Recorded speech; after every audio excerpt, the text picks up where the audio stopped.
ಮಕ್ಕಳೇ, ಎಂಥ ಸುಂದರವಾದಂಥ ಒಂದು ಪ್ರವಾಸ ಕಥನ ಅಲ್ವಾ? ಓದ್ತಾ ಓದ್ತಾ ಹೋದ ಹಾಗೆ ನಮಗೆ ಆಸಕ್ತಿ ಕೂಡ ಜಾಸ್ತಿ ಆಗ್ತಾ ಇದೆ. ಏನೇನು ಬರೆದಿದ್ದಾರೆ, ನೀವೀಗ ಒಂದ್ಸಲ ಪಾಠ ಓದಿರ್ಬೋದು, ಆದರೆ ಕೆಲವೊಂದು ವಿಷಯಗಳು ನಿಮಗೆ ಈಗ ಗೊತ್ತಾಗಲಿಲ್ಲ. ಏನಿದೆ ನಾವು ಹೋದಾಗ ಪ್ರವಾಸ ಕಥನವನ್ನು ಹೇಗೆ ಬರಿಬೋದು ಎನ್ನುವಂಥ ಒಂದು ಸಣ್ಣ ಚಿಂತನೆ ಆದರೂ ನಿಮ್ಮಲ್ಲಿ ಬಂದಿರ್ಬೋದು. ನೀವು ಕೂಡ ಪ್ರವಾಸ ಕಥನವನ್ನು ಬರಿಬೇಕು. ಇಂಗ್ಲೆಂಡ್ ಲಂಡನ್ ನಗರವನ್ನು ಸುತ್ತಿ ನಾವು ಏನು ಮಾಡ್ತಾ ಇದ್ದೇವೆ? ವೆಸ್ಟ್ ಮಿನಿಸ್ಟರ್ ಅಬೆಗೆ ಬಂದು ನಿಂತಿದ್ದೇವೆ. ವೆಸ್ಟ್ ಮಿನಿಸ್ಟರ್ ಅಬೆಯಲ್ಲಿ ಹಿಂದಿನ ತರಗತಿಯಲ್ಲಿ ಏನು ನೋಡಿದ್ದೇವೆ? ನಾವು ಹೋಗಿ ನೋಡಲಿಲ್ಲ ಅಲ್ವಾ? ಯಾರು ನೋಡಿದ್ಯಾರು? ವಿಕ್ರ ಗೋಕಾಕ್ ಅವರ ಕಣ್ಣುಗಳಿಂದ ನಾವು ನೋಡಿದ್ದೇವೆ. ಹಾಗಾಗಿ ನಾವು ಯಾವುದಾದರೊಂದು ವಿಶೇಷವಾದಂಥ ಸ್ಥಳಕ್ಕೆ ಹೋದರೆ ನಮ್ಮ ಕಣ್ಣುಗಳಿಂದ ಬೇರೆಯವ್ರು ನೋಡಬೇಕಲ್ಲ, ಅದಕ್ಕೋಸ್ಕರ ನಾವು ಏನು ಮಾಡಬೇಕು? ಪ್ರವಾಸ ಕಥನವನ್ನು ಬರೆದಿಡಬೇಕು. ವೆಸ್ಟ್ ಮಿನಿಸ್ಟರ್ ಅಬೆ ಎನ್ನುವಂಥದ್ದು ಒಂದು ಸುಂದರವಾದಂತಹ ಪ್ರಾರ್ಥನಾ ಮಂದಿರ. ಏನೆಲ್ಲ ಇತ್ತಲ್ಲಿ? ಹೇಳಿ, ನೆನಪು ಮಾಡ್ಕೊಳ್ಳಿ. ಹಿಂದಿನ ತರಗತಿಯಲ್ಲಿ ನಾವು ಏನು ಓದಿದ್ದೇವೆ? ಕರಿಹಲಗೆ ಮೇಲೆ ಕೆಲವು ಪದಗಳನ್ನು ಬರೆದಿದ್ವಲ್ಲ? ಸರಿ. ಬೂಮ್ಯಾಂಟ್ ಎನ್ನುವಂಥ ಕವಿ ಮರ್ತ್ಯತ್ವವೇ ಒಮ್ಮೆ ಗಮನಿಸು ಅಲ್ವಾ ಅಂತ ಬರೆದಿದ್ದೆ. ಯಾಕೆ? ಎಷ್ಟು ದೊಡ್ಡ ಸಾಧನೆ ಮಾಡಿದರೂ ಕೂಡ ಮನುಷ್ಯ ಎಲ್ಲಿಗೆ ಹೋಗ್ತಾನೆ? ಮಣ್ಣಿಗೆ ಹೋಗ್ತಾನೆ. ಆಮೇಲೆ ಸರಕಾರಿ ವೈದಿಕರು ಕೂಡ ಅಲ್ಲಿದ್ದರು. ಯಾಕೆ? ನಮ್ಮ ಪರವಾಗಿ ದೇವರಿಗೆ ಪ್ರಾರ್ಥನೆಯನ್ನು ಮಾಡಲಿಕ್ಕೆ. ಆದರೆ ವಿಕ್ರ ಗೋಕಾಕ್ ಅವರಿಗೆ ಬಹಳ ಇಷ್ಟವಾದ ಸ್ಥಳ ಯಾವುದು ಹೇಳಿ? Poets corner. ಶಬಾಷ್. ಯಾಕೆ ಪೋಯೆಟ್ಸ್ ಕಾರ್ನರ್? ಒಬ್ಬ ಕವಿಗೆ ಇಷ್ಟ ಆಗೋದು ಯಾರು? ಕವಿಯೇ ಅಲ್ವಾ? ಒಬ್ಬ ಆಟಗಾರನಿಗೆ ಇಷ್ಟ ಆಗೋದು ಯಾರು? ಆಟಗಾರನೇ. ಹೀಗೆ ನೋಡ್ತಾ ನೋಡ್ತಾ ವರ್ಡ್ಸ್ ವರ್ತ್ನನ್ನು ದಾಟಿ ಅವರೀಗ ಮುಂದಕ್ಕೆ ಬಂದಿದ್ದಾರೆ. ಎಲ್ಲಿಗೆ ಬರ್ತಾರೆ ನೋಡು. ಒಂದ್ಸಲ ಪಾಠ ಓದ್ತೇನೆ ನಾನು, ನೀವು ಸರಿಯಾಗಿ ಗಮನಿಸಿ, ಆಮೇಲೆ ನೀವು ಮೌನವಾಗಿ ಓದಲಿಕ್ಕಿದೆ. ಹಿಂದಿನ ತರಗತಿಯಲ್ಲಿ ಮನಸ್ಸಿಗೆ ಬಂದಂತೆ ಮನುಷ್ಯರು ನಡೆಯ ಹತ್ತುತ್ತಾನೆ, ಅಲ್ಲಿ ತನಕ ನೋಡಿದ್ದೇವೆ. ಇದಕ್ಕೆ ಸಮೀಪವಾಗಿ ವೈಜ್ಞಾನಿಕರ ಮೂಲೆ ಇದೆ. ಇಲ್ಲಿ ನ್ಯೂಟನನ ದೊಡ್ಡದಾದ ಶಿಲಾಮೂರ್ತಿಯನ್ನು ನಿಲ್ಲಿಸಿದ್ದಾರೆ. ಡಾರ್ವಿನ್, ಹರ್ಷೆಲ್ ಮೊದಲಾದವರ ಮೇಲೆ ಕಲ್ಲೆಗೆದಿದ್ದಾರೆ. ಇದಕ್ಕೆ ಹತ್ತಿರದಲ್ಲಿ ವ್ಯಾಪಾರಿಗಳು, ವಾಸ್ತುಶಿಲ್ಪಿಗರು, ಸರದಾರರು, ಸೇನಾಪತಿಗಳು ಮೊದಲಾದ ಅನೇಕರಿಗೆ ಜಾಗವು ದೊರೆತಿದೆ. ಯಾರನ್ನು ಬಿಡಲಿಲ್ಲ. ಆಮೇಲೆ ಅರಸರ ಅರಮನೆಗೆ ಹೋದೆ. ರಾಜದಂಡವು, ಕಿರೀಟವು ನೆಲಕ್ಕೆ ಉರುಳಲೇಬೇಕು ಎಂಬುದು ನಿಜವಾಗಿದ್ದರೂ ಸತ್ತ ಮೇಲೆ ಅವರಿಗೊಂದು ವಿಶಿಷ್ಟ ಸ್ಥಾನವನ್ನು ಕಲ್ಪಿಸಿದ್ದಾರೆ. ಇದಕ್ಕೆ ರಾಯಲ್ ಚಾಪೆಲ್, ರಾಜವಿಭಾಗ ಎಂದು ಹೆಸರು. ಬೆನ್ ಜಾನ್ಸನನ್ನು ಜನರು ತುಳಿದಾಡುತ್ತಾ ನಡೆಯುತ್ತಾರೆ. ಈ ರಾಜಮಂದಿರದಲ್ಲಿ ಸಿಂಹದೆದೆಯ ರಿಚರ್ಡ್, ಎರಡನೆಯ ಎಡ್ವರ್ಡ್, ಅರ್ಲ್ ಆಫ್ ಸ್ಟ್ಯಾನ್ಫೋರ್ಡ್, ರಾಣಿ ಎಲಿಜಬೆತ್, ಒಂದನೆಯ ಜೇಮ್ಸ್ ಮೊದಲಾದ ಅರಸು ಅರಸಿಯರು ಹೊರಗಿದ್ದಾರೆ. ಮುಖ್ಯತಃ ಗೋರಿಯ ಮೇಲೆ ಈ ವ್ಯಕ್ತಿಯು ಮಲಗಿಕೊಂಡಂತೆ ಮೂರ್ತಿಯನ್ನು ಕಡೆದಿದ್ದಾರೆ. ಈ ಗೋರಿಗಳ ನಡುವೆ ಹಾಯ್ದು ಅರಸರ ಪ್ರಾರ್ಥನಾ ಮಂದಿರಕ್ಕೆ ಹೋಗಬಹುದು. ಅರಸರಿಗೆ ಬೇರೆ ಪ್ರಾರ್ಥನಾ ಮಂದಿರ. ಇಲ್ಲಿಯ ಕೆತ್ತನೆಯ ಕೆಲಸವೆಲ್ಲ ಬಂಗಾರದ ಬಣ್ಣದಲ್ಲಿಯೇ ಆಗಿವೆ. ಮಂದಿರದ ಹಿಂದೆ ಭವ್ಯವಾಗಿ 7ನೆಯ ಹೆನ್ರಿಯ ಗೋರಿಯು ನಿಂತಿದೆ. ಸಾಮ್ರಾಟರ ರಾಜ್ಯಾಭಿಷೇಕವಾಗುವಾಗ ಅವರ ಸಿಂಹಾಸನದ ಮೇಲೆ ಒಂದು ಕಲ್ಲುಪಾಟಿಯನ್ನು ಹಾಕುತ್ತಾರೆ. ಪಟ್ಟಾಭಿಷೇಕವಾಗುವಾಗ ಮಾತ್ರ ಸಾಮ್ರಾಟರು ಇದರ ಮೇಲೆ ಕೂಡಬೇಕು. ಈ ಶಿಲೆಯನ್ನು ಒಳಗೊಂಡ ಸಿಂಹಾಸನವು ವೆಸ್ಟ್ ಮಿನಿಸ್ಟರ್ ಮಂದಿರದಲ್ಲಿಯ ಒಂದು ಭಾಗದಲ್ಲಿದೆ. ಸ್ಟೋನ್ ಆಫ್ ಸ್ಕೋನ್ ಎಂದು ಇದರ ಹೆಸರು. 3ನೆಯ ಎಡ್ವರ್ಡನು ಸ್ಕಾಟ್ಲೆಂಡಿನ ಅರಸರಿಂದ ಇದನ್ನು ಕಿತ್ತುಕೊಂಡು ಬಂದಂತೆ ಕಾಣುತ್ತದೆ. ಅಂದಿನಿಂದ ಎಲ್ಲ ಸಾಮ್ರಾಟರ ಅಭಿಷೇಕವು ಈ ಕಲ್ಲಿನ ಮೇಲೆಯೇ ಆಗಿದೆ. ಇದರಲ್ಲಿ ಯಾವ ಸಿದ್ಧಿ ಇದೆಯೋ, ಯಾವ ಮಂತ್ರವಿದೆಯೋ ನಾನರಿಯೆ. ಇಂಗ್ಲೆಂಡಿನ ಅತುಲ ವೈಭವವನ್ನು ನೋಡಿದರೆ ಇಂಥದೊಂದು ವಿಶೇಷವೇನಾದರೂ ಅದರಲ್ಲಿರಬೇಕೆನಿಸುತ್ತದೆ. ಇಲ್ಲಿಗೆ ನನ್ನ ಪ್ರವಾಸದ ವರ್ಣನೆ ಮುಗಿಯಿತು. ಇಷ್ಟು ಸ್ವಲ್ಪ ದಿವಸಗಳಲ್ಲಿ ನನ್ನ ಮನಸ್ಸೆಷ್ಟು ವಿಕಾಸವನ್ನು ಹೊಂದಿದೆ, ನನ್ನ ದೃಷ್ಟಿಯು ಎಷ್ಟು ವಿಶಾಲವಾಗಿದೆ, ನನ್ನ ಸಂಸ್ಕೃತಿಯು ಎಂತಹ ಒರೆಗಲ್ಲಿನ ಮೇಲೆ ನಿಂತಿದೆ. ಇದನ್ನೆಲ್ಲ ನೆನಪಿಸಿದಾಗ ಪ್ರವಾಸವು ಶಿಕ್ಷಣದ ಒಂದು ಭಾಗವಾಗಿದೆ ಎಂದು ಬೇಕನ್ನನು ಹೇಳಿದ ಮಾತು ನೆನಪಾಗುತ್ತದೆ. ಮನೆ ಹಿಡಿದು ಇರುವ ತರುಣನ ಬುದ್ಧಿ ಮನೆಯ ಮಟ್ಟದ್ದೇ ಎಂಬ ಶೇಕ್ಸ್ಪಿಯರನ ನುಡಿಯು ಮನಸ್ಸಿನಲ್ಲಿ ಮೂಡುತ್ತದೆ. ಓದಿ, ಎಂತಹ ಸುಂದರವಾದ ವಿಚಾರಗಳನ್ನಲ್ಲಿ ತುಂಬಿದ್ದಾರೆ ಗೋಕಾಕರು ಅಲ್ವಾ. ಒಂದು ಪಾಠ ನಾವು ಓದುವಾಗ ಕಲಿಯುವಾಗ 2 ವಿಷಯಗಳನ್ನು ನೆನಪಿಟ್ಕೊಳ್ಬೇಕು ಅಂತ ನಾನು ಹೇಳಿದ್ದೆ ನಿಮಗೆ. ಏನು? ಒಂದು ಕೌಶಲ್ಯ, ಸ್ಕಿಲ್. ಏನಿಲ್ಲಿ? ಪ್ರಬಂಧ, ಪ್ರವಾಸ ಸಾಹಿತ್ಯವನ್ನು ಓದುವಂಥದ್ದು. ಇನ್ನೊಂದು ಪ್ರವಾಸ ಸಾಹಿತ್ಯವನ್ನು ಬರೆಯುವಂಥ ಕೌಶಲ್ಯ ಕೂಡ ನಮಗೆ ಬೆಳೆಸಿಕೊಳ್ಳಬೇಕು, ಕೌಶಲ್ಯ. ಆಮೇಲೆ ಮೌಲ್ಯಗಳು. ಪ್ರತಿಯೊಂದು ಪಾಠದಿಂದ ಕೂಡ ಒಂದೊಂದು ಮೌಲ್ಯವನ್ನು ಕಲಿಲಿಕ್ಕಿದೆ. ಈ ಪಾಠದಿಂದ ಏನೇನು ಮೌಲ್ಯಗಳನ್ನು ಕಲಿಬೋದು ಅಂತ ನಾವು ಈ ಪಾಠ ಆದ್ಮೇಲೆ ಹೇಳಲಿಕ್ಕಿದೆ. ಇಂಗ್ಲೆಂಡಿನಲ್ಲಿ ಯಾವ ರೀತಿಯ ಸಂಪ್ರದಾಯ ಆಚರಣೆಗಳಿದೆ, ಅದರಲ್ಲಿ ಒಳ್ಳೆಯ ವಿಷಯಗಳು ಏನಿದೆ, ಅದನ್ನು ಯಾವುದನ್ನು ನಾವು ಅಳವಡಿಸಿಕೊಳ್ಳಬಹುದು. ಈಗೆಲ್ಲ ಹೇಳ್ತಾರಲ್ಲ, ಪಾಶ್ಚಿಮಾತ್ಯ ಸಂಸ್ಕೃತಿಯಿಂದ ನಮ್ಮ ದೇಶ ಹಾಳಾಗಿ ಹೋಗಿದೆ. ಆದರೆ ಎಲ್ಲವೂ ಕೂಡ ಹಾಳಾಗಿರುವುದಿಲ್ಲ, ಅಲ್ಲಿ ಒಳ್ಳೆಯ ವಿಷಯಗಳು ಕೂಡ ಇರ್ತದೆ. ನಾವು ಅದನ್ನು ಅನುಕರಣೆ ಮಾಡುವುದಿಲ್ಲ. ಯಾವುದು ನಮ್ಮ ದೇಶಕ್ಕೆ ಸಾಧ್ಯ ಆಗೋದಿಲ್ವೋ ಅದನ್ನು ಅನುಕರಣೆ ಮಾಡಲಿಕ್ಕೆ ಹೋಗಿ ಎಲ್ಲವೂ ಕೂಡ ಹಾಳಾಗಿ ಹೋಗ್ತದೆ. ಹಾಗಾಗಿ ಯಾವುದು ಅನುಕರಣೆ ಮಾಡಿದರೆ ನಮಗೆ ಪ್ರಯೋಜನ ಇದೆ, ನಮ್ಮ ದೇಶದ ಗೌರವ ಉಳಿತದೆ, ಅಂತಹ ವಿಷಯಗಳನ್ನು ನಾವು ಅನುಕರಣೆ ಮಾಡಬೇಕು. ಅಂತಹ ಮೌಲ್ಯಗಳನ್ನು ನಾವು ಜೀವನದಲ್ಲಿ ಅಳವಡಿಸಿಕೊಳ್ಬೇಕು. ಹಾಗಾಗಿ ಈ ಪಾಠದಲ್ಲಿ ಬರುವಂಥ ಎಲ್ಲ ಮೌಲ್ಯಗಳನ್ನು ಕೂಡ ನಾವೇನು ಮಾಡಬೇಕು? ನಮ್ಮ ಜೀವನದಲ್ಲಿ ಅಳವಡಿಸಿಕೊಳ್ಬೇಕು. ಸರಿ, ಏನೇನು ಮೌಲ್ಯಗಳು ಅಂತ ಪಾಠ ಮುಗ್ದ ಮೇಲೆ ನಾವು ಪಟ್ಟಿ ಮಾಡುವ. ಈಗ ಪಾಠಕ್ಕೆ ಬರುವ. ಈ ಪೋಯೆಟ್ಸ್ ಕಾರ್ನರಿಗೆ ಹೋಗಿದ್ರು ವೀಕರ್ ಗೋಕಾಕರು. ಪೋಯೆಟ್ಸ್ ಕಾರ್ನರಿಂದ ಈಗ ಎಲ್ಲಿಗೆ ಬಂದರು? ಇದಕ್ಕೆ ಸಮೀಪವಾಗಿ ವೈಜ್ಞಾನಿಕರ ಮೂಲೆ ಇದೆ. ಯಾರ ಮೂಲೆ ಅಂತೆ? ವೈಜ್ಞಾನಿಕರ ಮೂಲೆ, ವಿಜ್ಞಾನಿಗಳ ಮೂಲೆ. ಯಾರೆಲ್ಲ ವಿಜ್ಞಾನಿಗಳು? ನೀವು ಕೇಳಿರುವಂಥ ವಿಜ್ಞಾನಿಗಳ. ನ್ಯೂಟನ್ ಅಲ್ವಾ?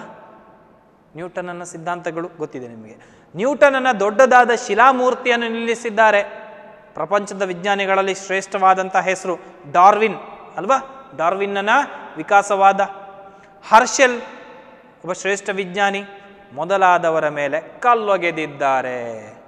ಕಲ್ಲು ಬಿಸಾಡಿದ್ದ ಅಲ್ಲ, ಅವರು ಸತ್ತ ಮೇಲೆ ಅವರ ಸಮಾಧಿಯ ಮೇಲೆ ಒಂದು ಸುಂದರವಾದಂಥ ಕಲ್ಲನ್ನು ಹಾಕಿ ಅದರಲ್ಲಿ ಅವರ ಬಗ್ಗೆ ಬರೆದಿದ್ದಾರೆ. ಇದಕ್ಕೆ ಹತ್ತಿರದಲ್ಲಿ ವ್ಯಾಪಾರಿಗಳು, ವಾಸ್ತುಶಿಲ್ಪಿಗರು, ಸರದಾರರು, ಸೇನಾಪತಿಗಳು ಮೊದಲಾದ ಅನೇಕರಿಗೆ ಜಾಗವು ದೊರೆತಿದೆ. ಕವಿಗಳೇ ಆಗಬೇಕು ಅಂತಿಲ್ಲ, ರಾಜಕಾರಣಿಗಳೇ ಆಗಬೇಕು ಅಂತಿಲ್ಲ, ರಾಜ ಮಹಾರಾಜರೇ ಆಗಬೇಕು ಅಂತಿಲ್ಲ. ಸಾಮಾನ್ಯ ಸಾಧನೆಗಳನ್ನು ಮಾಡಿದವರು, ಒಬ್ಬ ಸಾಮಾನ್ಯ ವ್ಯಕ್ತಿಯೂ ಕೂಡ ದೊಡ್ಡ ಸಾಧನೆಯನ್ನು ಮಾಡಿದರೆ ಅಂಥವರ ಸಮಾಧಿಗಳು ಕೂಡ ಇಲ್ಲಿ ಇದೆ.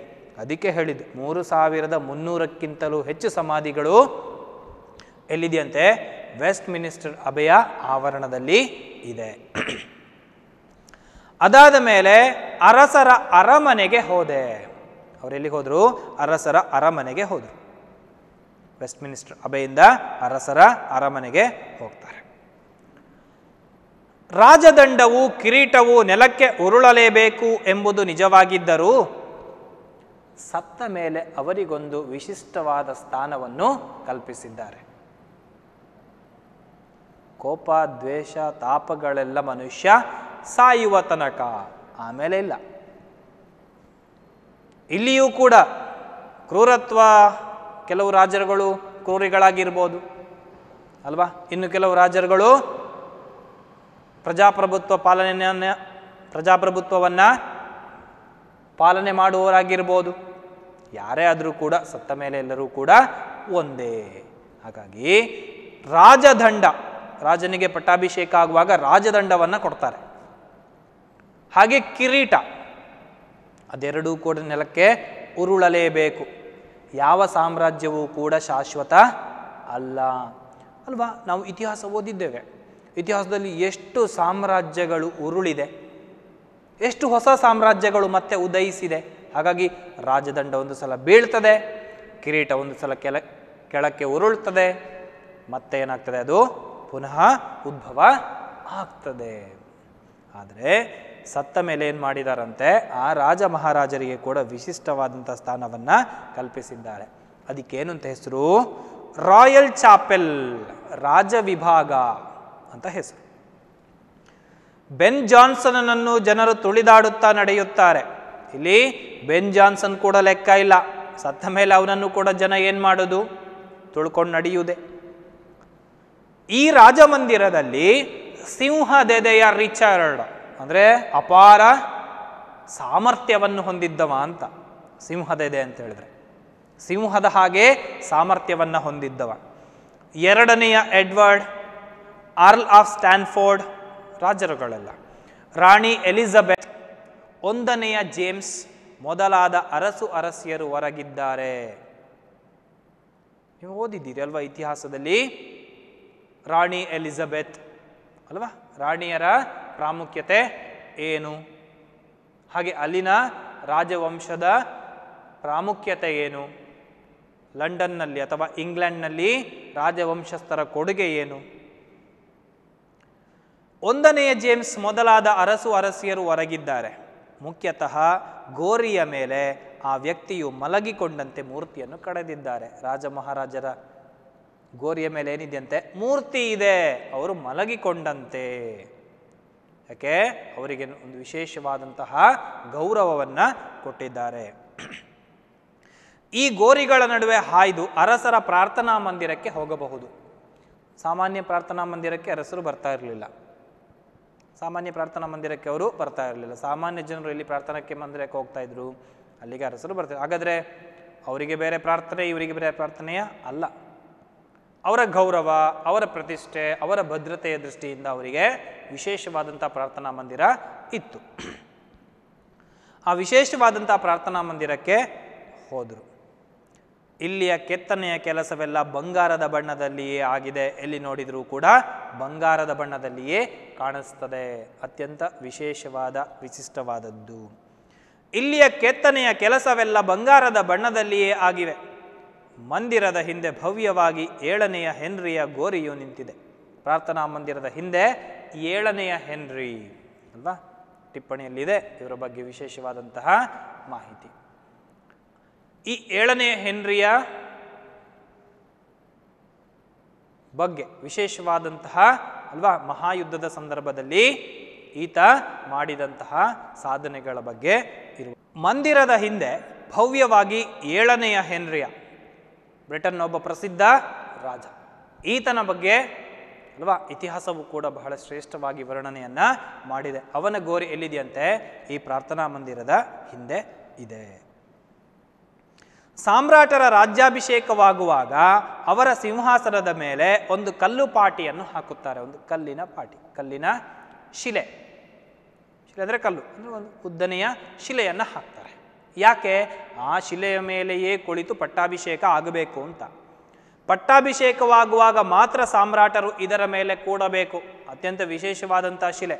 ಪಟ್ಟಾಭಿಷೇಕ ಆಗುವಾಗ ಮಾತ್ರ ಏನಾಗಬೇಕು, ಒಬ್ಬ ಮಹಾರಾಜರು ಅದರ ಮೇಲೆ ಕುಳಿತುಕೊಳ್ಬೇಕು. ಯಾವಾಗ ಪಟ್ಟಾಭಿಷೇಕ, ಹಿಂದಿನ ಮಹಾರಾಜ ತೀರಿ ಹೋದಾಗ ಅಥವಾ ಬೇರೆ ಬೇರೆ ಕಾರಣಗಳಿಂದ ಇನ್ನೊಬ್ಬ ಮಹಾರಾಜ ಆಗುವಾಗ, ಅವನಿಗೆ ಪಟ್ಟಾಭಿಷೇಕ ಆಗುವಾಗ, ಅವನ ತಲೆಗೆ ಕಿರೀಟವನ್ನು ಇಡುವಾಗ ಅಥವಾ ಅವನಿಗೆ ರಾಜದಂಡವನ್ನು ಕೊಡುವಾಗ ಅವನೇನು ಮಾಡಬೇಕು, ಆ ಕಲ್ಲು ಪಾಟಿಯ ಮೇಲೆ ಕುಳಿತು ಅದನ್ನು ಸ್ವೀಕರಿಸಬೇಕು.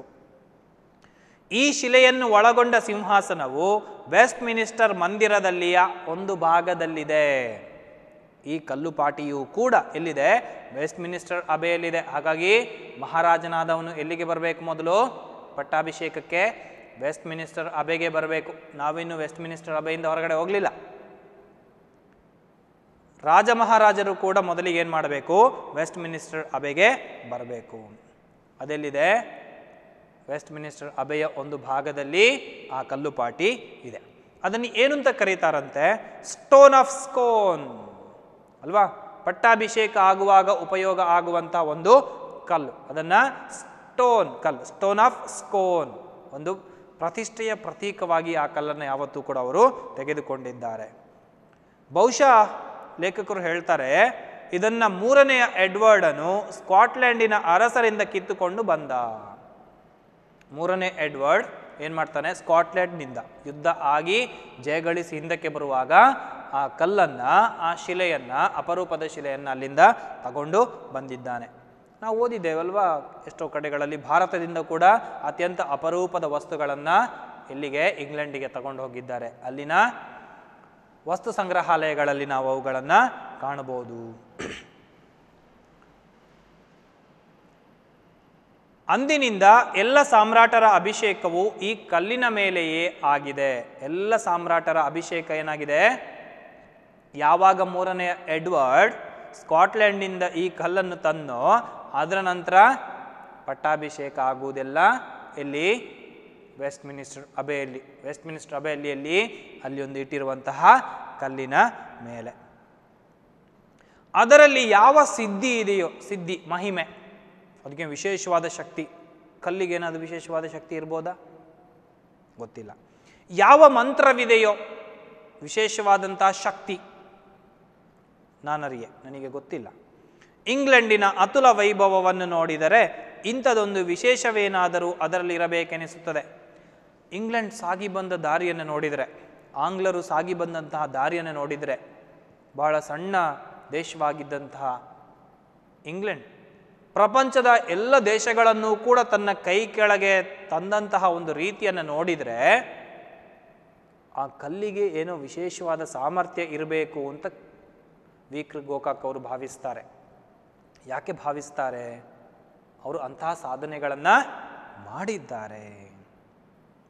ಇದು ವೆಸ್ಟ್ ಮಿನಿಸ್ಟರ್ ಅಬೆ ಅಲ್ವಾ? ಇಲ್ಲಿಗೆ ನನ್ನ ಪ್ರವಾಸದ ವರ್ಣನೆ ಮುಗಿಯಿತು. ಒಂದು ಸಣ್ಣ ಅಧ್ಯಾಯವನ್ನು ಮುಗಿಸಿದ್ರು ಅವರು. ತುಂಬ ಪತ್ರಗಳನ್ನು ಬರೆದಿದ್ದಾರೆ, ಅದರಲ್ಲಿ ಒಂದು ಪತ್ರ ಇದು. ವೆಸ್ಟ್ ಮಿನಿಸ್ಟರ್ ಅಬೆಯ ಅಧ್ಯಾಯ ಮುಗೀತು. ಇಷ್ಟು ಸ್ವಲ್ಪ ದಿವಸಗಳಲ್ಲಿ, ಅವರಂದರೆ ಇಂಗ್ಲೆಂಡಿಗೆ ಹೋಗಿ ಸ್ವಲ್ಪವೇ ದಿವಸಗಳಲ್ಲಿ ಬರೆದಂಥ ಪತ್ರ. ಸ್ವಲ್ಪವೇ ದಿವಸಗಳಲ್ಲಿ ಅಗಾಧವಾದಂಥ ಜ್ಞಾನವನ್ನು ಅವರು ಪಡ್ಕೊಂಡಿದ್ದರು. ಸ್ವಲ್ಪ ದಿವಸಗಳಲ್ಲಿ ನನ್ನ ಮನಸ್ಸೆಷ್ಟು ವಿಕಾಸವನ್ನು ಹೊಂದಿದೆ, ಅಲ್ಲಿನ ಜನ ನಡೆದುಕೊಳ್ಳುವಂತಹ ರೀತಿ, ತಂತ್ರಜ್ಞಾನಗಳಿಗೆ ಅವರು ಒಗ್ಗಿಕೊಂಡಂತಹ ರೀತಿ, ಸಮಯಕ್ಕೆ ಕೊಡುವಂಥ ಮಹತ್ವ, ಅಲ್ಲಿ ಸ್ತ್ರೀಯರಿಗಿರುವಂತಹ ಸ್ವಾತಂತ್ರ್ಯ, ಅವರು ಕೆಲಸ ಮಾಡುವಂತಹ ರೀತಿ, ಸ್ತ್ರೀಯರ ಮೇಲೆ ಅಲ್ಲಿನ ಜನ ಕೊಡುವಂಥ ಗೌರವ, ಹಾಗೆ ವೆಸ್ಟ್ ಮಿನಿಸ್ಟರ್ ಅಬೆಯಲ್ಲಿ ಆಗಿ ಹೋದಂಥ ಹಿರಿಯರಿಗೆ ಸಿಕ್ಕಿದಂತಹ ಮರ್ಯಾದೆ, ಇವುಗಳನ್ನೆಲ್ಲ ನೋಡಿದ ಮೇಲೆ ವಿ.ಕೃ. ಗೋಕಾಕ್ ಅವರ ಹೃದಯ ವಿಶಾಲವಾಗಿ ತೆರೆದುಕೊಂಡಿತು. ಬೇರೆ ಬೇರೆ ಯೋಚನೆಗಳನ್ನು ಮಾಡಲಿಕ್ಕೆ ಶುರು ಮಾಡಿದರು ಅವರು. ನನ್ನ ಸಂಸ್ಕೃತಿಯು ಎಂತಹ ಒರೆಗಲ್ಲಿನ ಮೇಲೆ ನಿಂತಿದೆ. ಭಾರತೀಯ ಸಂಸ್ಕೃತಿ ನೆನಪಾಯಿತು. ಆಗ ಭಾರತೀಯ ಸಂಸ್ಕೃತಿಯಲ್ಲಿದ್ದಂಥ ಕೆಲವೊಂದು ತೊಡಕುಗಳು, ತೊಂದರೆಗಳ ಬಗ್ಗೆ ಅವರು ಚಿಂತನೆ ಮಾಡಲಿಕ್ಕೆ ಶುರು ಮಾಡಿದರು. ನಾವು ಕೂಡ ಕೆಲವೊಂದು ವಿಷಯಗಳನ್ನು ಯಾಕೆ ಆಂಗ್ಲರನ್ನು ಅನುಕರಣೆ ಮಾಡಬಾರದು, ಎಲ್ಲ ವಿಷಯಗಳಲ್ಲಿ ಅಲ್ಲ, ಎಲ್ಲಿ ಒಳ್ಳೆಯದಿದೆ ಆ ವಿಷಯಗಳಲ್ಲಿ ಯಾಕೆ ನಾವು ಅವರನ್ನು ಅನುಕರಣೆ ಮಾಡಬಾರದು ಅಂತ ಇದನ್ನೆಲ್ಲ ನೆನೆಸಿದಾಗ ಪ್ರವಾಸವು ಶಿಕ್ಷಣದ ಒಂದು ಭಾಗವಾಗಿದೆ ಎಂದು ಬೇಕನ್ನನು ಹೇಳಿದ ಮಾತು. ಯಾರು? ಬೇಕನ್ ಎನ್ನುವಂಥ ಒಬ್ಬ ಸಾಹಿತಿ ಹೇಳ್ತಾನೆ, ಲೇಖಕ. ಪ್ರವಾಸವು ಶಿಕ್ಷಣದ ಒಂದು ಭಾಗ. ಮನುಷ್ಯ ಕಲಿಬೇಕಾ? ಪ್ರವಾಸವನ್ನು ಕೂಡ ಮಾಡಬೇಕು. ದೇಶ ಸುತ್ತು, ಕೋಶ ಓದು. ದೇಶವನ್ನು ಸುತ್ತಬೇಕು, ಆಗ ದೇಶದ ಸ್ಥಿತಿ ನಮಗೆ ಗೊತ್ತಾಗ್ತದೆ. ಒಂದು ಕಡೆಗೆ ಹೋದಾಗ ಅಲ್ಲಿನ ಪರಿಸ್ಥಿತಿ ನಮಗೆ ಗೊತ್ತಾಗ್ತದೆ. ನಾವೆಲ್ಲೋ ದೂರದಲ್ಲಿ ಕುಳಿತು ಆ ಸ್ಥಳ ಹಾಗೆ ಹೀಗೆ ಅಂತ ಹೇಳುವುದಕ್ಕಿಂತ ನಾವು ಸ್ಥಳಕ್ಕೆ ಹೋಗಿ ನೋಡಿ ಹೇಳುವಂಥದ್ದು ಬಹಳ ಉತ್ತಮ. ಆ ಯುದ್ಧ ಅಂದರೆ ಹಾಗೆ ಹೀಗೆ ಗುಂಡು ಹೊಡಿತಾರೆ, ಅದೆಲ್ಲ ಯುದ್ಧದ ಬಗ್ಗೆ ಮಾತ್ರ. ಆದರೆ ಯುದ್ಧದ ಸ್ಥಳಕ್ಕೆ ಹೋದಾಗ ಆಗುವಂಥ ಅನುಭವವೇ ಬೇರೆ. ಹಾಗಾಗಿ ಪ್ರವಾಸವನ್ನು ಮಾಡಿದಾಗ, ಪ್ರವಾಸದ ಸ್ಥಳಕ್ಕೆ ಹೋದಾಗ ಅಲ್ಲಿ ಏನೇನು ಅನುಭವಗಳಾಗ್ತದೆ ಅದು ನಮಗೆ ಜೀವನದಲ್ಲಿ ತುಂಬ ಪಾಠವನ್ನು ಕೊಡ್ತದೆ. ಅದಕ್ಕೆ ಹೇಳಿದ್ದು ಹಿರಿಯರಲ್ವಾ, ನಾವೇನು ಮಾಡಬೇಕು? ಪ್ರಪಂಚವನ್ನು ಸುತ್ತಬೇಕು. ಸುಮ್ಮನೆ ಸುತ್ತುವುದಲ್ಲ, ಒಂದು ಉದ್ದೇಶ, ಗುರಿಯನ್ನು ಇಟ್ಕೊಂಡು ಸುತ್ತಬೇಕು. ಅಲ್ಲಿ ಏನಾದರೂ ಕಲಿಬೇಕೆನ್ನುವಂತಹ ಉದ್ದೇಶದೊಂದಿಗೆ ನಾವೇನು ಮಾಡಬೇಕು? ಸುತ್ತಬೇಕಷ್ಟೇ ಹೊರತು ಸುಮ್ಮನೆ ನೋಡಿ ಏನೋ ತಿಂದು ಹಿಂದಕ್ಕೆ ಬರೋದು ಪ್ರವಾಸ ಆಗೋದಿಲ್ಲ. ಅಲ್ಲಿ ಏನಾದರೂ ಹೊಸ ವಿಷಯಗಳನ್ನು ಕಲಿತು ಅದನ್ನು ದಾಖಲು ಮಾಡಿದರೆ ಅಥವಾ ನಮ್ಮ ಜೀವನದಲ್ಲಿ ಅಳವಡಿಸಿಕೊಂಡ್ರೆ ಅದು ಪ್ರವಾಸ ಆಗ್ತದೆ. ಅದಕ್ಕೆ ಶಾಲಾ ಜೀವನದಲ್ಲಿಯೂ ಕೂಡ ಪ್ರವಾಸಕ್ಕೆ ಜಾಸ್ತಿ ಮಹತ್ವವನ್ನು ಕೊಟ್ಟದ್ದು. ಯಾಕೆ? ಅದೊಂದು ವೈಜ್ಞಾನಿಕ ಕೇಂದ್ರಕ್ಕೆ ಹೋಗುವುದಿರ್ಬೋದು, ತಾರಾಲಯಗಳಿಗೆ ಹೋಗುವುದಿರ್ಬೋದು, ಅದೊಂದು ಪ್ರವಾಸದ ಒಂದು ಶಿಕ್ಷಣದ ಒಂದು ಭಾಗ.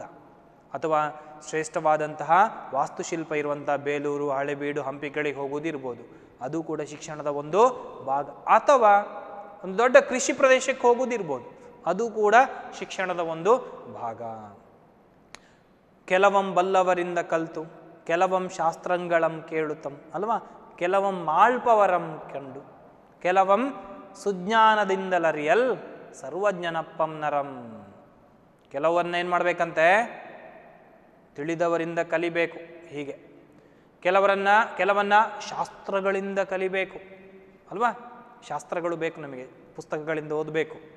ಇನ್ನು ಕೆಲವನ್ನ ಮಾಳ್ಪವರಂ ಕಂಡು, ಯಾರು ಮಾಡ್ತಾ ಇದ್ದಾರೆ ಕೃಷಿ ಕೆಲಸ, ಅದನ್ನು ನೋಡಿ ಕಲಿತೇವೆ. ಮನೆಯಲ್ಲಿ ನೋಡಿ ಮಕ್ಕಳು ಏನು ಮಾಡ್ತಾರೆ, ತಂದೆ ತಾಯಿ ತಿನ್ನುವುದನ್ನು ನೋಡ್ತಾರೆ, ಅಣ್ಣ ಅಕ್ಕ ತಿನ್ನುವುದನ್ನು ನೋಡಿ ಹಾಗೆ ತಿನ್ಲಿಕ್ಕೆ ಅಭ್ಯಾಸ ಮಾಡ್ತಾರೆ. ಮಾಳ್ಪವರಂ. ಕೆಲವಂ ಸುಜ್ಞಾನದಿಂದಲರಿಯಲ್, ಎಲ್ಲವೂ ಹಾಗೆ ಬರುವುದಿಲ್ಲ. ಕೆಲವನ್ನು ನೋಡಬೇಕು ಅಂತಾದರೆ, ತಿಳಿಬೇಕು ಅಂತಾದರೆ ನಮ್ಮ ಜ್ಞಾನದಿಂದಲೇ ಆಗಬೇಕು. ನಮ್ಮ ಜ್ಞಾನ ಎಲ್ಲಿ ಸಿಗ್ತದೆ ನಮಗೆ? ಹೀಗೆ ಪ್ರವಾಸಕ್ಕೆ ಹೋದಾಗ, ಬೇರೆ ಬೇರೆ ಕಡೆಗಳಿಗೆ ಹೋದಾಗ ನಮಗೆ ಜ್ಞಾನ ಸಿಗ್ತದೆ. ಅಂಥ ಜ್ಞಾನವನ್ನು ನಾವೇನು ಮಾಡಬೇಕು? ಬೆಳೆಸಿಕೊಳ್ಳಬೇಕು. ಪ್ರವಾಸವು ಶಿಕ್ಷಣದ ಒಂದು ಭಾಗವಾಗಿದೆ ಎಂದು ಬೇಕನನ್ನು ಹೇಳಿದ ಮಾತು ನೆನಪಾಗುತ್ತದೆ. ಹಾಗಾಗಿ ನಾವು ಶಾಲೆಯಿಂದ ಪ್ರವಾಸ ಹೋದಾಗ, ಮುಂದಿನ ದಿನಗಳಲ್ಲಿ ನೀವು ಉನ್ನತ ವಿದ್ಯಾಭ್ಯಾಸವನ್ನು ಮಾಡಲಿಕ್ಕೆ ಹೋದಾಗ ಅಲ್ಲಿ ಪ್ರವಾಸ ಇದ್ದರೆ ನೀವೇನು ಮಾಡಬೇಕು? ಪ್ರವಾಸದ ಘಟನೆಗಳನ್ನೆಲ್ಲ ದಾಖಲು ಮಾಡಿಡಬೇಕು. ಅದನ್ನು ಮತ್ತೆ ವಿವರವಾಗಿ ಬರೆದಿಡಬೇಕು. ಮುಂದೆ ಯಾವತ್ತಿಗಾದರೂ ನಿಮಗೆ ಅದು ಪ್ರಯೋಜನಕ್ಕೆ ಬರ್ತದೆ. ಅಥವಾ ಕೆಲವು ವರ್ಷಗಳು ಹೋದ ಮೇಲೆ ನಾವು ಮತ್ತೆ ಅದನ್ನು ಮರುಕಳಿಸಿದಾಗ, ಅದನ್ನು ಸ್ಮರಣೆ ಮಾಡಿಕೊಂಡಾಗ, ಓದಿದಾಗ ನಮಗೆ ಅದು ತುಂಬ ಸಂತೋಷವನ್ನು ಕೊಡ್ತದೆ. ಪ್ರವಾಸಕ್ಕೆ ಹೋಗಬೇಕು. ಯಾಕೆಂತ ಹೇಳ್ತಾರೆ ನೋಡಿ ಇಲ್ಲಿ. ಮನೆ ಹಿಡಿದು ಇರುವ ತರುಣನ ಬುದ್ಧಿ ಮನೆಯ ಮಟ್ಟದ್ದೇ. ಮನೆಯೊಳಗಡೆ ಇದ್ದರೆ ಅವನ ಬುದ್ಧಿಯು ಕೂಡ ಮನೆಯ ಮಟ್ಟದ್ದೇ. ರೈಲು ಅಂತ ಹೇಳಿದರೆ ಏನು ಅಂತ ನೋಡದವನಿಗೆ ನೀವು ಎಷ್ಟು ವಿವರಿಸ್ಬೋದು ಅವನಿಗೆ ಅಲ್ವಾ? ಅವನ ಹಂತದಲ್ಲಿ ಯೋಚನೆ ಮಾಡ್ತಾ ಇರ್ತಾನೆ. ಏನಾದರೂ ಬಾವಿಯೊಳಗಿನ ಕಪ್ಪೆ ಅಂತ ನಾವು ಹೇಳ್ತೇವಲ್ಲ, ಬಾವಿಯೊಳಗಿನ ಕಪ್ಪೆ ಏನು ಯೋಚನೆ ಮಾಡ್ತದಂತೆ? ಬಾವಿಯೇ ಬಹಳ ದೊಡ್ಡ ನೀರಿನ ಆಗರ, ಬಾವಿಯೇ ಬಹಳ ದೊಡ್ಡ ನೀರಿನ ಆಶ್ರಯ, ಇದೇ ಜಲಾಶಯ, ಇದೇ ಸರೋವರ ಅಂತ ಅಂದ್ಕೊಳ್ತದೆ. ಅದಕ್ಕಿಂತ ಹೊರಗಡೆ ಬಂದು ಗೊತ್ತೇ ಇಲ್ಲ. ನಾವು ಕೂಡ ಬಾವಿಯೊಳಗಿನ ಕಪ್ಪೆಗಳಾಗಬಾರದು. ಅಥವಾ ಮನೆಯ ಒಳಗಿರುವ ಯುವಕನ ಬುದ್ಧಿಯ ಮಟ್ಟ ಮನೆಯ ಮಟ್ಟದ್ದೇ ಆಗಿರಬಾರ್ದು ಅಂತಾದರೆ ನಾವು ಸ್ವಲ್ಪ ಹೊರ ಪ್ರಪಂಚವನ್ನು ನೋಡಬೇಕು. ಅಲ್ಲಿ ಹೊಸ ಹೊಸ ಬದಲಾವಣೆಗಳು ಏನಾಗಿದೆ ಅವುಗಳಿಗೆ ನಾವು ಕೂಡ ತೆರೆದುಕೊಳ್ಳಬೇಕು. ತಂತ್ರಜ್ಞಾನವನ್ನು ಜೀವನದಲ್ಲಿ ಅಳವಡಿಸಿಕೊಳ್ಳಬೇಕು. ಹೊಸ ಹೊಸ ವಿಷಯಗಳನ್ನು ಓದಬೇಕು. ಹೊಸ ಹೊಸ ವಿಷಯಗಳನ್ನು ನಾವು ಕಲಿಯುವಂಥ ಕೆಲಸವನ್ನು ಮಾಡಬೇಕು. ಅದಕ್ಕೆ ನಾನು ಮುನ್ನೊಂದು ಮಾತು ಹೇಳಿದ್ದೆ. ಜವಾಹರ್ಲಾಲ್ ನೆಹರೂರವರು ಏನು ಹೇಳಿದರು? ಪ್ರತಿಯೊಬ್ಬ ಮನುಷ್ಯನೂ ಕೂಡ ಪ್ರವಾಸವನ್ನು ಮಾಡಬೇಕು. ಪ್ರವಾಸ ಮಾಡಲಿಕ್ಕಾಗದಿದ್ದರೆ ಕನಿಷ್ಠ ಪ್ರವಾಸ ಕಥನವನ್ನಾದರೂ ಓದಬೇಕು. ಹಾಗಾಗಿ ಪ್ರವಾಸ ಕಥನಗಳನ್ನು ಓದುವ ಕೆಲಸವನ್ನು ನಾವೆಲ್ಲರೂ ಕೂಡ ಮಾಡಬೇಕು. ಸಾವಿರಾರು ಮಂದಿ ಭಾರತದಿಂದ ಲಂಡನ್ಗೆ ಹೋಗಲಿಲ್ಲ, ಆದರೂ ಕೂಡ ಲಂಡನ್ ಬಗ್ಗೆ ತಿಳ್ಕೊಂಡ್ರು. ಹೇಗೆ? ವಿ.ಕೃ. ಗೋಕಾಕ್ ಅವರ ಸಮುದ್ರದಾಚೆಯಿಂದ ಎನ್ನುವಂಥ ಪುಸ್ತಕದಿಂದ. ಭಾಳ ಕಡಿಮೆ ಬೆಲೆಯಲ್ಲಿ ಆ ಪುಸ್ತಕ ಸಿಗ್ತದೆ, ತಗೊಂಡು ನೀವೆಲ್ಲರೂ ಕೂಡ ಓದಿ ಇಟ್ಕೊಳ್ಳಿ. ಹಾಗೆ ಬೇರೆ ಬೇರೆ ಪ್ರವಾಸ ಸಾಹಿತ್ಯ ಬರ್ತದೆ. ಅವಕಾಶ ಸಿಕ್ಕಿದಾಗಲೆಲ್ಲ ನೀವು ಪ್ರವಾಸ ಸಾಹಿತ್ಯವನ್ನು ಓದಿದಾಗ ಆ ಊರಿನ ವಿಶಿಷ್ಟತೆಗಳೇನು, ಆ ದೇಶದ ಸಂಪ್ರದಾಯಗಳೇನು ಎನ್ನುವಂಥದ್ದೆಲ್ಲವನ್ನು ಕೂಡ ನಾವು ತಿಳ್ಕೊಳ್ಬೋದು. ಹಾಗಾಗಿ ಶೇಕ್ಸ್ಪಿಯರ್ ಹೇಳಿದಂಥ ಮಾತು ನಾವೆಲ್ಲರೂ ಕೂಡ ನೆನಪಿಟ್ಕೊಳ್ಬೇಕು. ಹೊರದೇಶಕ್ಕೆ ಹೋದಾಗ, ಬೇರೆ ಬೇರೆ ವ್ಯವಹಾರಗಳಿಗೆ ಹೋದಾಗಲೂ ಕೂಡ ಅಲ್ಲಿರುವ ವಿಶೇಷತೆಗಳನ್ನು ನೋಡುವಂಥ ಕೆಲಸವನ್ನು ನಾವು ಮಾಡಬೇಕು. ಅಲ್ಲಿ ನಾನು ನೋಡಿದ್ದದು ಬಹಳ ಚೆನ್ನಾಗಿತ್ತು, ಅದನ್ನು ನಾವು ಇಲ್ಲಿ ಮಾಡಬಹುದು ಎನ್ನುವಂಥ ಭಾವನೆ ನಮಗೆ ಬರಬೇಕು. ಇದು ವಿ.ಕೃ. ಗೋಕಾಕ್ ಅವರು ಬರೆದಂತಹ ಯಾವುದು ಲಂಡನ್ ನಗರ ಎನ್ನುವಂಥ ಒಂದು ಪಾಠ. ನಾವು ನೆನಪಿಟ್ಕೊಳ್ಬೇಕಾದದ್ದು ವೈಜ್ಞಾನಿಕರ ಮೂಲೆಯಲ್ಲಿ ನ್ಯೂಟನ್, ಡಾರ್ವಿನ್ ಮತ್ತು ಹರ್ಷೆಲ್, ಹಾಗೆ ರಾಯಲ್ ಚಾಪೆಲ್ ಅಂದರೆ ರಾಜ್ಯ ವಿಭಾಗ, ಸಿಂಹದೆದೆಯ ರಿಚರ್ಡ್, 2ನೆಯ ಎಡ್ವರ್ಡ್, ಅರ್ಲ್ ಆಫ್ ಸ್ಟ್ಯಾನ್ಫೋರ್ಡ್, ರಾಣಿ ಎಲಿಜಬೆತ್ ಮತ್ತು 1ನೆಯ ಜೇಮ್ಸ್. ಇವುಗಳೆಲ್ಲವುಗಳು ಕೂಡ ಎಲ್ಲಿದೆ? ವೆಸ್ಟ್ ಮಿನಿಸ್ಟರ್ ಅಬೆಯಲ್ಲಿ ಇದೆ. ಹಾಗಾಗಿ ವೆಸ್ಟ್ ಮಿನಿಸ್ಟರ್ ಅಬೆಯಲ್ಲಿ ನಾವೆಲ್ಲರೂ ಕೂಡ ಇಷ್ಟು ವಿಷಯಗಳನ್ನು ಗಮನದಲ್ಲಿಟ್ಕೊಳ್ಬೇಕು. ಯಾಕೆ ಇದನ್ನು ಕರಿಹಲಗೆ ಮೇಲೆ ಬರೆದದ್ದು ಅಂತ ಹೇಳಿದರೆ, ಆ ಪದಗಳನ್ನು ನೋಡಿದಾಗ ನಿಮಗೆ ಮತ್ತೆ ವಾಕ್ಯ ಮಾಡಿ ಉತ್ತರಗಳನ್ನು ಬರೀಲಿಕ್ಕೆ ಸುಲಭ ಆಗ್ತದೆ. ಇಲ್ಲಿಗೆ ಬಹಳ ಮುಖ್ಯವಾಗಿ ಪ್ರವಾಸಕತನವನ್ನು ನಾವು ಓದಿದ್ದೇವೆ. ಇನ್ನು ಮೇಲೆ ನಿಮ್ಮ ಕೆಲಸ ಇದೆ. ಏನು ಮಾಡಬೇಕು? ನೀವು ಪ್ರವಾಸಕತನವನ್ನು ಬರಿಬೇಕು. ಒಂದು ಕಥೆಯನ್ನು ಓದಿದ ಮೇಲೆ ಏನು ಮಾಡಬೇಕು? ನಾವು ಕೂಡ ಒಂದು ಕಥೆಯನ್ನು ಬರೆಯುವ ಪ್ರಯತ್ನ ಮಾಡಬೇಕು. ಒಂದು ಕವನವನ್ನು ಓದಿದ ಮೇಲೆ ನಾವು ಕೂಡ ಒಂದು ಕವನವನ್ನು ಬರೆಯುವ ಪ್ರಯತ್ನವನ್ನು ಮಾಡಬೇಕು. ಎಲ್ಲರೂ ಬರೀತಾರೆ ಅಂತಲ್ಲ, ಆದರೆ ಕೆಲವರಾದರೂ ಬರೆಯುವಂತಹ ಸಾಧ್ಯತೆ ಇರ್ತದೆ. ಹಾಗಾಗಿ ಬರೆಯುವ ಪ್ರಯತ್ನವನ್ನು ಮಾಡಿ. ಜೊತೆಗೆ ಈ ಪಾಠದಿಂದ ಏನೇನು ಮೌಲ್ಯಗಳನ್ನು ನೀವು ತಿಳ್ಕೊಂಡಿದ್ದೀರಿ ಅದೆಲ್ಲವನ್ನು ಕೂಡ ಜೀವನದಲ್ಲಿ ಅಳವಡಿಸಿಕೊಳ್ಳುವಂಥ ಒಂದು ಪ್ರಯತ್ನವನ್ನು ಮಾಡಬೇಕು. ಏನೆಲ್ಲ ಮೌಲ್ಯಗಳು? ಪಟ್ಟಿ ಮಾಡುವ. ತಂತ್ರಜ್ಞಾನವನ್ನು ನೋಡಿದ್ದೇವೆ. ಸರಿ, ಆಮೇಲೆ ಯೋಚನೆ ಮಾಡಿ. ಮಹಿಳೆಯರಿಗೆ ಸೂಕ್ತವಾದಂಥ ಸ್ಥಾನಮಾನವನ್ನು ಕೊಡುವಂಥದ್ದು. ಹಾಗೆ ಊಲಾವರ್ತ ಎನ್ನುವಂಥ ಒಂದು ಅಂಗಡಿ ಇವತ್ತು ಎಷ್ಟು ಬೃಹದಾಕಾರವಾಗಿ ಬೆಳೆದು ನಿಂತಿದೆ. ಸರಿ, 50 ಶೀಲಿಂಗಿನ ಸಿಂಪಿಗಳಿಂದ ನಾವು ಕಲಿಯುವಂಥದ್ದು ಕಾರ್ಯತತ್ಪರತೆ, ಕಾರ್ಯನಿಷ್ಠೆ. ಆಮೇಲೆ ವೆಸ್ಟ್ ಮಿನಿಸ್ಟರ್ ಅಬೆ ಅಲ್ವಾ, ಅಲ್ಲಿರುವಂತಹ ಕವಿಗಳು, ರಾಜ ಮಹಾರಾಜರು, ಶ್ರೇಷ್ಠರಿಗೆ ಯಾವ ರೀತಿಯಲ್ಲಿ ಎಲ್ಲರೂ ಕೂಡ ಏನು ಮಾಡಿದ್ದಾರೆ? ಗೌರವವನ್ನು ಕೊಡ್ತಾ ಇದ್ದಾರೆ ಎನ್ನುವಂಥದ್ದು ನಾವು ಈ ಪಾಠದಿಂದ ಕಲಿಯುವಂತಹ ಮೌಲ್ಯ. ಬಹಳ ಮುಖ್ಯವಾಗಿ ಇಂಗ್ಲೆಂಡಿನಲ್ಲಿ ಸ್ಮಾರಕಗಳನ್ನು ಹೇಗೆ ಉಳಿಸಿಕೊಂಡಿದ್ದಾರೆ, ನಮ್ಮ ಸುತ್ತಮುತ್ತಲಿರುವಂತಹ ಸ್ಮಾರಕಗಳನ್ನು ಕೂಡ ನಾವೇನು ಮಾಡಬೇಕು? ಹಾಗೆಯೇ ಉಳಿಸಿಕೊಳ್ಬೇಕು. ದೇವಾಲಯಗಳಿರ್ಬೋದು, ಚರ್ಚ್ಗಳಿರ್ಬೋದು, ಮಸೀದಿಗಳಿರ್ಬೋದು, ಅಥವಾ ಬೇರೆ ಬೇರೆ ಸ್ಮಾರಕಗಳು ನಮ್ಮ ಊರಲ್ಲಿ ಅಥವಾ ಪಕ್ಕದ ಊರಲ್ಲಿ ನಮ್ಮ ರಾಜ್ಯದಲ್ಲಿ ಇರ್ಬೋದು. ಅವುಗಳಿಗೆ ಏನು ಹಾನಿಯಾಗದ ಹಾಗೆ, ಏನು ತೊಂದರೆಯಾಗದ ಹಾಗೆ ಮುಂದಿನ ಪೀಳಿಗೆಗೆ ಉಳಿಸಿಕೊಂಡು ಹೋಗುವಂಥ ಇಂಗ್ಲೆಂಡಿಗರ ಕೆಲಸ ಇದೆಯಲ್ಲ, ಅದು ನಮಗೆ ಕೂಡ ಏನಾಗಬೇಕು? ಸ್ಫೂರ್ತಿ ಆಗಬೇಕು. ಹಾಗಾಗಿ ಇಲ್ಲಿಗೆ ಈ ಪಾಠವನ್ನು ನಾವೆಲ್ಲರೂ ಮುಗಿಸ್ತಾ ಇದ್ದೇವೆ.